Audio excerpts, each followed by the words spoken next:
Raxsanahay maanta kulankan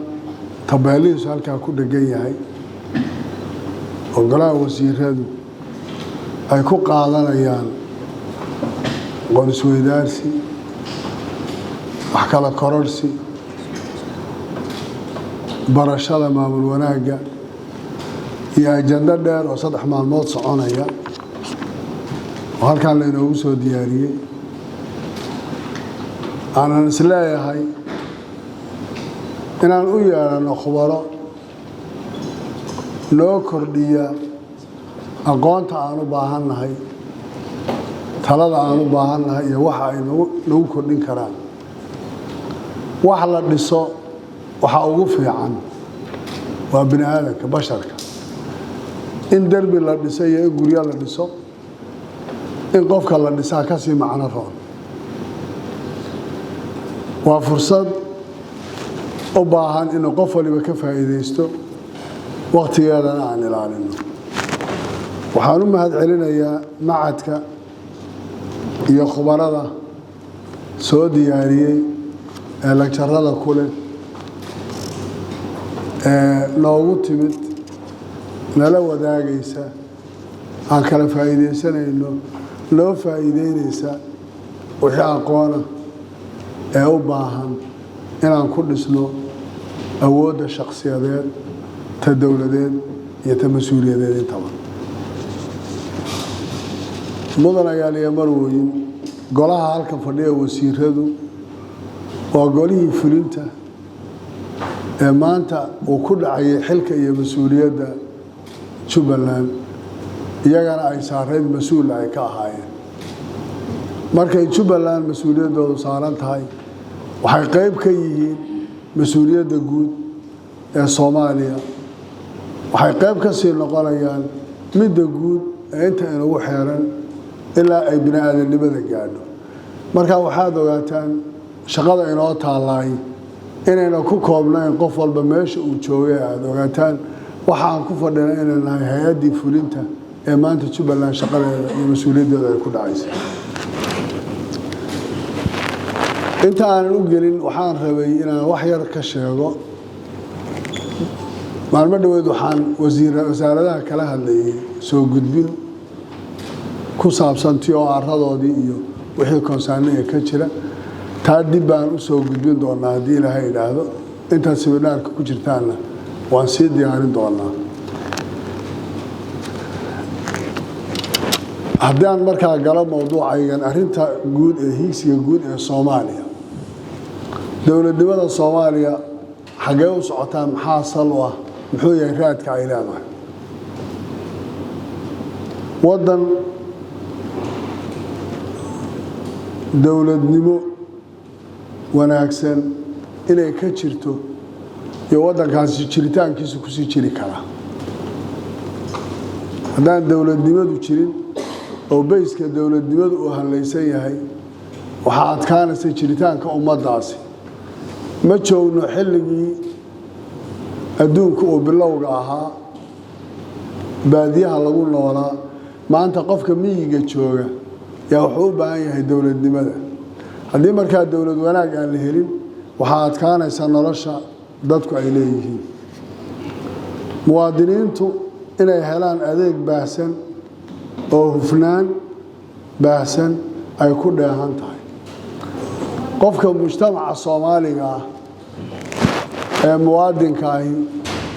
waxa uu dawladnimada ka faa'iideeyo shayga ugu muhiimsan waxa weeye inuu helo adeeg qaybihiisa kala duwan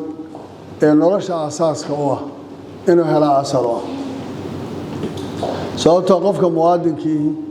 adeegga uu dawladnimada ka helaya hadduu waayo macnaha dawladnimadu waxba uma tarayso waxaan u baahannahay inaan helno la noolaansho deriska iyo adduunka inta kaleba oo sumcaddii dawladnimo iyo derisnimo iyo waxa ka dhaxeeya aan ilaalino haddaan u soo gudbo Jubbaland iyo hiigsigeeda waxaan isugu nimid waa arrin Jubbaland waxaan higsanaynaa muxuu yahay waxaad tihiin golintii fulinta iyaynu nahay maxaan rabnaa inaan xaqiijino hadafkaan leenahay inaan gaadhno muxuu yahay waxaa ugu muhiimsan koow ah Jubbaland nabdoon ku dhisan sinaan in la helo haddii nabad la waayo deegaanku ma jirayo Jubbaland ma jirayso haddii sinaan iyo cadaalad la waayana waxaa adkaanaysa dowladnimadu inay sal yeelato macnahan uga jeeda waxay tahay nabaddu waa aasaas qofku inuu nabad helo ee noloshiisu ku xidhan tahay bayska noloshu waa nabadda haddaad nabad weydo waxaa ku adkaanaysa noloshaada inaad maarayso waa yeel jiraa waa innaga Jubbaland culayska ugu badan shabaab inagu inuu hayaa inkastoo Soomaaliya dhan uu ku haya muhiimaddu waxay tahay inaan ka fakaro Jubbaland ka madax bannaan shabaab oo aan ka xoreyno deegaanadeena maamulka la gaarsiiyo deegaanada oo dhan kaasoo ku yimaada doorasho ay dadku soo doortaan hogaaminta heerarka kala duwan dowladnimada Soomaaliya waa saddex heer saddexda heer midka saddexaad baa bays ah waa dowladda dhexe waa heer state waa midda councilka ee dowladaha hoose ee hoos loo dhaadhicinayo maamul ma saxmayo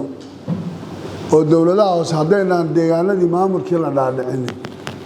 oo dadku iyagu ayna la xisaabtamin maamulkooda ee ay noqoto qof la soo magacaabay berrina laga bedelayo amar iyo talana iyaga aan ku lahayn waxbana aan ku ixtiraamaynin danina iyaga ayna kaga xidhnayn cidduu iskala hadlayana ay tahay ciddii isaga soo magacowday hadduu luuqad macaan u sheegay hadduu tukhalaan u sheegayaba maalin walbana kii dan laga waayo danta si kale loo saarayo waa caqabad waxaa muhiim noo ah oo haddana wax badan looga diyaarsan yihiin inaan daadejinno maamulka degmaan bilownay afmadow ahayd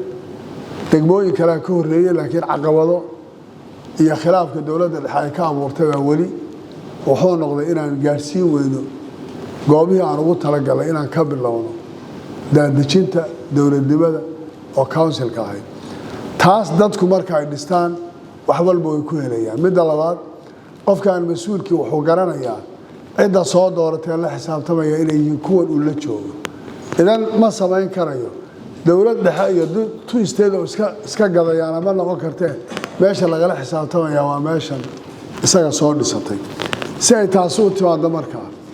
inaan dhisno oo daadejinno maamulka heerka saddexaad ee dowladnimada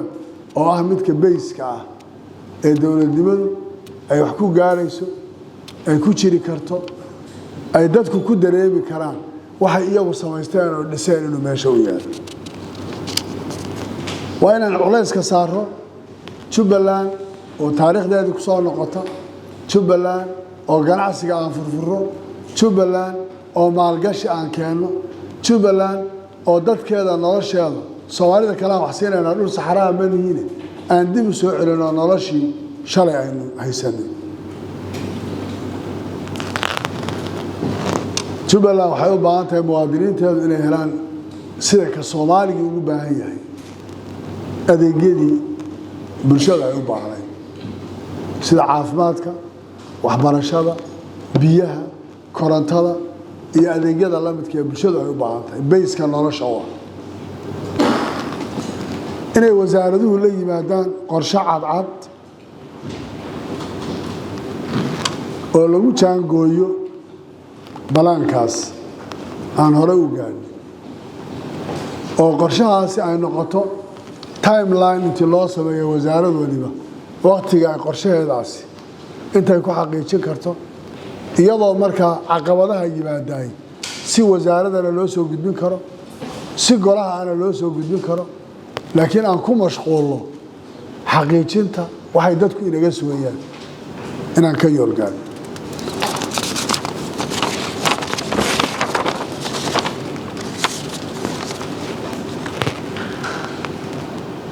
waxaan ku soo gunaanadayaa isla xisaabtan inay ka soo baxdo xisaabtanku waqtigaa ka mid ah oo shaqadaa ka mid ah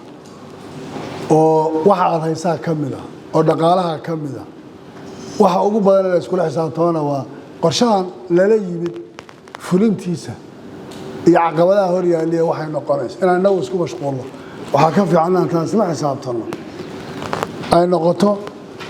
sidai habsami ugu socon lahaayeen shaqooyinkan aan ka hadlayno howlaha waaweyn ee wasaaradaha u yaalana wasaarad waliba ay intay u samayso priority ama awlawiyaad kow maxaa la xaqiijin hadda laba maxaa kuwa saddex inaan qaabkaa u xaqiijino cid walibana cidda ay xisaabtan ku leedahay ay ku samayso xisaabtan oo bal ayna jirinoo sidii hore wax ku jiraynay isla xisaabtan inuu yimaado